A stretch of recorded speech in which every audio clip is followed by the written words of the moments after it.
I'm grateful to the Honourable Lady for her movement in paragraphs 26 and 27, taking on board our proposals to use modern techniques used elsewhere and modern processes on the Irish border.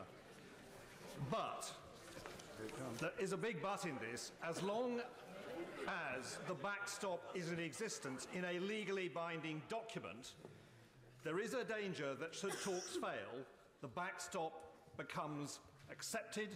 We have the horror of being in the customs union, the horror of Northern Ireland being split off under a different regime, and as I saw in Washington this week, if we cannot control our tariffs and our regulatory regime, we cannot do free trade deals with other countries.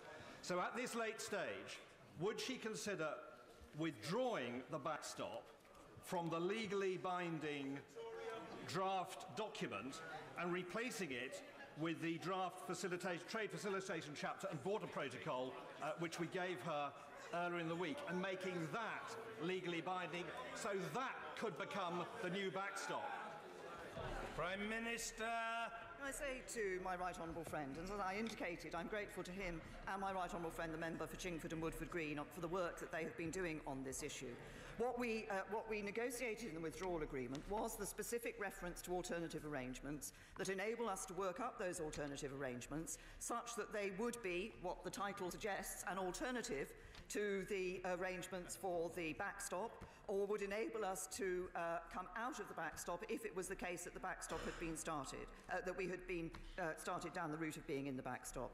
I continue to say to my honourable and right honourable friends, and to members of this House more widely, it is the firm determination of this government, and indeed it is the determination of the European Union, that we will work to ensure that we have the future relationship arranged and able to be in place by the 1st of January 2021.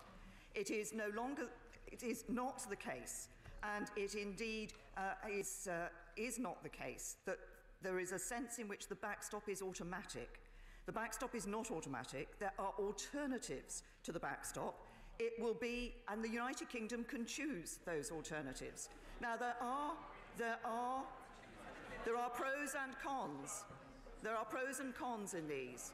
And when the time comes, obviously, that choice will measure those pros and cons. But what matters is that it is the case that it will not be the case that the only way to deal with that interim period is through the backstop. It can be dealt with by alternative arrangements or by an extension to the implementation period.